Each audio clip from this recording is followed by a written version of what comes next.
We're here to kick off today's race at the infamous Circuit de Monaco. Drivers will need to be on their top form if they want to take home the win today. Hey, what's up guys, aarava here, and welcome back to another F1 2020 race gameplay video today from the Monaco Grand Prix. We've got a 25% race around here, driving as Charles Leclerc in his Ferrari. I thought I'd do Monaco since it is kind of a fan favourite on the F1 game. Maybe obviously in real life debatable how much action there is around Monaco, but on the F1 game personally, I always do enjoy driving around Monaco just for the challenge, but also because it's the game, you can actually try and make some overtakes and have some decent moments. Of course, you guys know I'm always known for my infamous dive bombs around Raskas and whatnot, so let's see if we can do similar moves today. Obviously, if you watched the previous gameplay race video we did at Hanoi, uploaded yesterday, you would have seen the AI have stepped up on this year's game yet again in terms of how aggressive they are with defending, how clever they are moving about, and generally, you know, getting still used to the new ERS system with the overtake button. So I wanted to put it to the real test around Monaco and see how well we can do around here. So we're going to start in P6, so the kind of bottom end of the top cars, and just see how we go around this 25% race. A one-stop strategy, of course, from the soft to the medium tyre, so it's going to be more just about the kind of racing and track position, I guess, after that first pit stop. So without further ado then, let's get into this and go towards 5 red lights for my first ever outing at Monaco, let alone a race, just even laps really, as we go to 5 red lights, and we are underway as the lights are on for an absolute age there. We get a good getaway initially compared to Albon, then bogged down a little bit as I click the overtake button again to try and get the extra boost. It did help us out as we go round the outside of Albon there, but you saw I did get quite a lot of wheel spin, so you would have seen the difference with the Hanoi video yesterday. I didn't get as much wheel spin because I kind of judged it a little bit better, so that's something that I think all of us are going to have to try and fine-tune and learn, is that perfect timing of launching off 5 red lights, then deploying some ERS with the overtake button, because you saw even with the wheel spin there, it helped me out in that second phase going towards turn 1. As we got to the brake zone,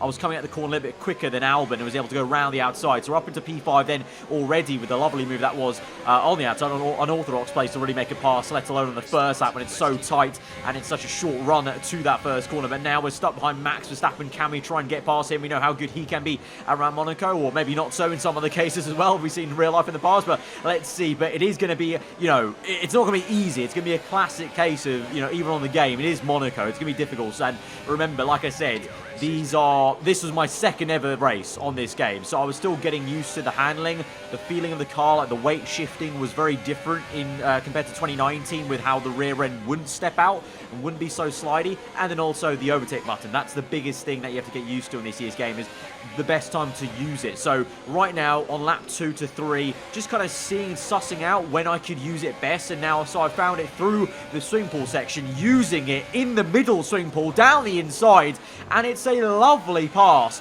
on Verstappen there, really calculated. But that was only because after 2 laps of seeing where I was quicker than Verstappen at, it was very clear it was through that chicane into the swimming pool section. So I thought midway through that high-speed section, I'd use the overtake button then and there, and it worked out an absolute treat. So a lovely little pass, but just showing you how clever you could be with the overtake button, and how, you know, how powerful of a tool it is going to be on this year's game against AI, and I'm sure online players if you're doing league racing or general online racing. So now it's lap number 5. We've kind of pushed away from Verstappen, and we're closing up to Lewis Hamilton here. Looks like he's been stuck behind Vettel a little bit here, so as we swing through now, we'll have all 3 you know, attacking modes on: DRS, ERS overtake mode, and rich mix, but still not getting enough on Hamilton. But into turn 1, pressurizing him into a mistake. He locks up, but we hit him on the rear end. So it's an AI mistake, which is great to see. You know, I pressurized him and he pretty much bottled under pressure there. But now we're side by side with Hamilton, round the outside to the inside then at Casino Square. So close to making contact with him and the wall, all whilst having a bit of damage to our front left side of our front wing, because, you know, with that mistake, it's great to see the AI making mistakes like that, but I was so close behind and pressurizing that I just couldn't avoid the contact there. So thankfully you would have seen the graphic came up on the right that my pit stop strategy is open, like the window's open there. It's a new graphic they've got, which is in kind of, you know, keeping with the real life graphics in partnership with the Amazon logistics. So that's a nice touch that I haven't mentioned yet. But yeah, we have to make the pit stop now and have to change the front wing. So it's been a good start to the race, but then that moment there, although it was great to see an AI make a mistake like that, frustrating for me to be so close behind him and have that damage. But obviously that happens in racing sometimes. It is just a racing incident, so I lose a bit of my front wing. So so I had to change the front wing. So although we're going to come out in some clean air, just ahead of Daniel Ricciardo here, and pretty much no one here on track, as I'm a little bit delayed to get the pit lane limiter off there. But we're gonna lose a few seconds, having changed that, well, more than a few seconds,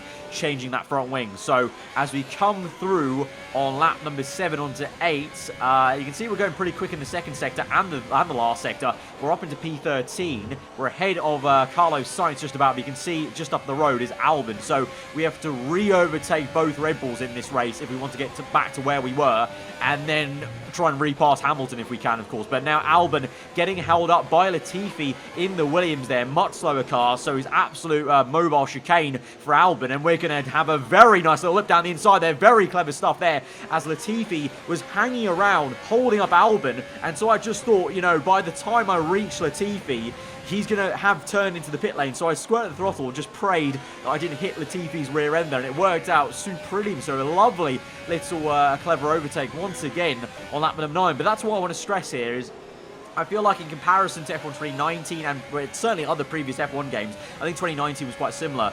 You know, you've had to be a lot more clever about the moves you're making at Monaco. Like, compared to any other circuit, Monaco, the AI now are so good at defending, so good at making their car wide, and generally speaking, just quicker through the corners, that you have to be very clever with when you make the pass. You have to calculate the exact move, like you saw there with the Albon pass, to make it work. And you have to be on the fine edge, which is what I love about Monaco, and I'm sure everyone else does as well. So we've now caught up to Verstappen lap 10. We are absolutely flying on these medium tyres, liking these tyres a lot more than the softs, I feel. I don't know, I can't really speak too much about the tyre behaviour at this early stage of me playing the game, but certainly I was feeling a lot quicker on these mediums in the Ferrari specifically, but maybe that might be tweaked in the final game. You just don't know yet. But you can see up ahead, it's not only Verstappen here. We've got Hamilton ahead of Verstappen, being held up by a slower car of, I think, one of the Alpha Tauris of Danke Fiat. So we've got a bit of a roadblock here, and so this has bunched it up. So I've got a good chance to get back into the position I was hoping to get, or keep, once we overtook Hamilton previously before the pit stop. So now it's just a case of being patient. I had a little half-second look there to the hairpin, like a little nudge on the steering wheel, because I thought, could I make a dive? But no, I think, honestly, it's going to take a very special circumstance for you to make a dive bomb at the hairpin at Monaco on this year's game. I just felt like the AI would totally not give you any space at the hairpin, so I just didn't even bother. But here now you're about to see I try a massive lunge, and like we saw in real life last year when Verstappen was trying to overtake Hamilton, the AI really pinches you towards the wall, and you just have to back out of it. You're either going to make contact and crash, or you're going to have to back out of it like I did there. But I like that. I like the fact I couldn't, force his hand. Like, my front wing was just about level with his rear tyre, like starting to, but he wouldn't budge, and he just squeezed me out. So I like that. In previous games, I feel like you could have maybe just really forced the move potentially. But now, good run on the Honda-powered Red Bull. Good stuff in a straight line for us down the inside, and we get the elbows out there and really squeeze them off. We're much better mid-apex speed with the Ferrari, and we caught up using the DRS and the overtake mode to good use. Now we're down to lean, because obviously the fuel with the baseline car on this game is still an issue. Obviously, in later seasons in career mode, I'm sure the fuel won't be an issue like we've seen in F1 2019. But right now, having to save fuel when we can, getting very close to actually trying to move on the outside of Hamilton, because he's so slow at the hairpin, because that Alpha Tauri up ahead of Fiat is so slow. So maybe again a potential to try something down into out the tunnel. I'm not going to use overtake mode though, because I feel like we'll be able to maybe make a pass later on. So just being patient as we come out the tunnel, closing up right, pretty much pushing Hamilton through that corner, back down to lean mix to make sure the engine doesn't overheat, being stuck behind Hamilton's kind of hot turbulent air. But just biding our time, really, as we come through Singapore now into Rasgas. We're going to take a wide line, then cut in tighter at the apex, and we're going to get another chance down the inside, so close, but no contact made there between myself and Hamilton. No contact made to the wall. Both of us able to make it side by side through. Very intelligent driving from Hamilton's AI there. Love to see it, and exquisitely, supremely satisfying overtake, using all the superlatives there, because that was so satisfying. And now, can we try and finally get a move done out of the tunnel? I've been wanting to try and make one of these moves work. We're going to try it on Kvyat, but we're going to make some contact. And just like I said, like in real life, you make some contact on the rear tyre of the car ahead, and you have to back out of that, basically. Like we saw that with Hamilton versus Verstappen last year's real-life Monaco Grand Prix. So fair play to Kvyat, so we have to kind of fight for another time. But we're only on lap 13, to be fair. We've got 7 laps left. Unfortunately, though, there's a massive gap ahead of Kvyat. So I think once we get him, I think that'll be maybe it in terms of the action. We'll have to see. But DRS, not using overtake mode because we don't actually have that much ERS you can see left over. But Kvyat, very slow. And I really feel like now we can overtake him using a little bit of ERS, though. Don't have a lot to use. But then we're so close to him up this hill that I just carry on using it. We're going to go down to 0% on ERS and make a lovely move around the outside. They're a little bit hairy because there was a slight little tap on the wall, but then the rest of it, I was pretty much just a millimetre away, like a pixel in game away from the wall, so we just make it. So a lovely little pass. Obviously, Ferrari v AlphaTauri, you'd imagine eventually you'd overtake them, and actually Kvyat was so slow. Look on the top left, Hamilton has actually overtaken him, so nice to see the AI also getting the move done on the AlphaTauri. But now you can see I've got no ERS to use. I'm using some, but I'm in lean mixture because I need to save fuel. I'm going to stop deploying overtake mode, and now Hamilton, with that, the overspeed he has means he goes side by side. I mean, look at that. The way he dives down the inside, he actually cuts the curb there a little bit to try and get it side by side. So fantastic attempt of an overtake from Hamilton. I do some defending. We're side by side through this section. Massive amount of contact there. It's getting a little bit too hairy now. But obviously, being Monaco, if you're trying to make it side by side, even on the game, you're going to make some contact because it is a street circuit. It's too tight for 2 Formula 1 cars for that section. So it was very hairy. I think Hamilton came out worse. But what I want to take away from that was the fact that he went for it, and also the closing difference.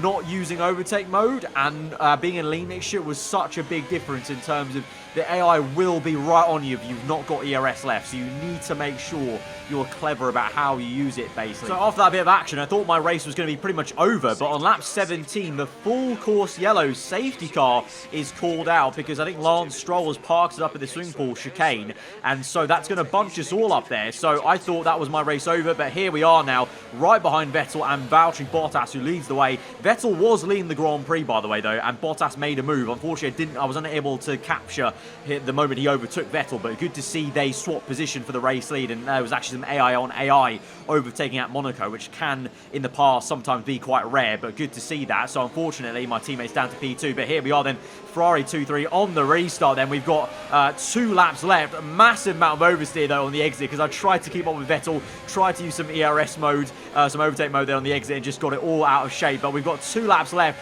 but I feel like, you know, we've got a lot of fuel now to use. We've got all the ERS, so I can use overtake mode whenever I want now on this last lap. So it's just about trying to suss out where Vettel's slowest. And you know what? He looks pretty slow in Sector 3 through that last corner, practically pushing him through. We use overtake mode a little bit there, but we just don't have the overspeed. We try a little lunge down the inside, but he just cuts me off there. And so we have to live to fight for another time. But this is the last lap. So it's now or never pretty much. But we're going to stay on board for this entire lap. No cuts. And you're going to see how we can gain back on Vettel. Because like I said, we've got 45% of the ERS left, which pretty much means I can use overtake mode whenever I want. I can just push it when I want. I've got plenty of fuel, so we should be able to keep in rich mix this entire time. No DRS, but of course there's no DRS anyway for the rest of this lap as it is at around Monaco. So we've got now half a lap to go through the tunnel. We're going to deploy ERS. We're going to get a little bit through this tunnel, but I suspect Vettel's also deploying some of his overtake mode there. But under braking, we'll go real late under brakes and just hook that corner up completely left to right. Close up, and now we've got 28% to use. We're going to use a little bit before that left-hander, then we're going to save it. We're not going to use it now. I'm going to use it off the chicane we're coming up to, and we're going to try the infamous Raskas move. ERS deploying the entire time. There we go, down the inside, lock up on the front right, but we make it work. Literally minimal contact made with the wall or Vettel, and we make a supreme supreme overtake on the last corner. We run out of fuel on the line, and then look at this. Bottas must have had a penalty as he overtook Vettel because we get first place because he had a penalty. So what a race. What a second race ever on this game. My first ever race at Monaco on this game. We got the driver of the day, of course, and we made a last lap, literally last few corners, and that infamous Rascasse overtake with the ERS. That was the big thing. Off that chicane, using overtake mode through that entire corner, even while also I was braking, using the deployment to push the car through, and then we just got it so fine to the right-hand side wall with the lock up on the front right. Little bit of contact with Vettel, a little bit of contact with the wall, but obviously that's going to happen in Monaco. We saw that in real life when Leclerc was making similar moves in real life in 2019 at that very same place there, and we made it work. And then at the end, just a bonus point of Bottas having a penalty there. I mean, so we got the win. So a very fun race in Monaco, but also at the same time, even though I was making some supreme overtakes, at the same time, you saw there the AI were also quite clever with the way they were being with defending, and I had to really think about when I was using my overtake mode to make the overtake. So overall, very, very happy with what I experienced at Monaco. Hopefully you guys are from seeing this video. If you did enjoy it, then be sure to smash the like button. Let me know what you thought in the comments below. If you're around here, then do get subscribed for weekly Fallen content. There'll be one more F1 2020 race gameplay video coming out, I believe, on Tuesday, guys. So get subscribed for that. Look out for that on Tuesday for another and third final race gameplay that we're allowed to upload from this build of F1 2020. Till then, guys, hope you enjoy the rest of your day. Goodbye.